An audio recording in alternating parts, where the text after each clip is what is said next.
गृह मंत्रालय द्वारा एफसीआरए के नियमों में हुआ संशोधन अब रंग लाने लगा है और इसका सबसे पहला असर एमनेस्टी इंटरनेशनल पर पड़ा है। अक्सर मानवाधिकार के नाम पर अपराध और आतंकवाद को बढ़ावा देने के लिए विवादों के घेरे में रहने वाली एमनेस्टी इंटरनेशनल ने अपने भारत संबंधी सभी गतिविधियों को निरस्त करने का निर्णय लिया है। एमनेस्टी इंटरनेशनल इंडिया के ट्वीट के अनुसार सरकार की दमनकारी नीतियों के कारण एमनेस्टी इंटरनेशनल अब भारत में मानवाधिकारों का संरक्षण नहीं कर पाएगी। यानी सरकार के दमनकारी नीतियों के विरुद्ध आवाज उठाने के कारण एमनेस्टी इंटरनेशनल के विरुद्ध कार्रवाई हुई, जिसके कारण उसे भारत में अपना ऑफिस बंद करना पड़ा है। निसंदेह इस ट्वीट को लेकर वामपंथी गुट में काफी हलचल मची हुई है और वे इसके लिए केंद्र सरकार को यदि निशाने पर ले तो कोई हैरानी नहीं होगी। परंतु सरकार ने आखिर ऐसा क्या किया है जिसके कारण एमनेस्टी इंटरनेशनल को भारत में अपनी दुकान बंद करनी पड़ी है?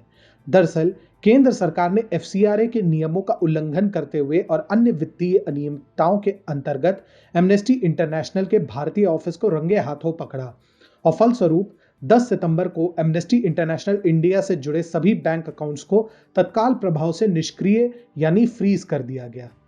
केंद्र सरकार के अनुसार एमनेस्टी ने एफसीआरए के नियमों के अंतर्गत अपने आप को पंजीकृत कराने का प्रयास ही नहीं किया, अन्यथा विदेशी चंदे के नाम पर किए गए घालमेल की भी पोल खुल जाती। अब एमनेस्टी इंटरनेशनल का इतिहास उठाकर देखा जाए तो आपको भली भांति समझ में आएगा कि अपनी दुकान बंद होने के पीछे उसने इतना बचकाना कारण क्यों दिया है। कई विदेशी एनजीओ की तरह एमनेस्टी इंटरनेशनल ने अपने मूल विषय से बिल्कुल इतर होकर भारत के विरुद्ध विष उगलने में कोई कसर नहीं छोड़ी है।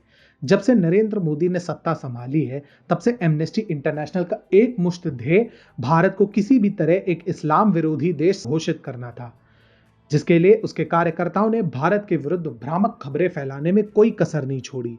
चाहे भीमा कोरेगांव की हिंसा में शामिल आरोपियों को बिना जांच पड़ताल के क्लीन चिट दिलवानी हो या फिर अनुच्छेद 370 के निरस्त होने पर भारत के विरुद्ध झूठ से भरा अभियान चलाना हो, आप बस बोलते जाइए और एमनेस्टी इंटरनेशनल ने सब किया है। इतना ही नहीं, पूर्वोत्तर दिल्ली में भड़के दंगों में भी एमनेस्टी इंटरनेशनल ने पक्षपाती रवैया अपनाते हुए केंद्र सरकार पर सारा दोष मढ़ने का प्रयास किया।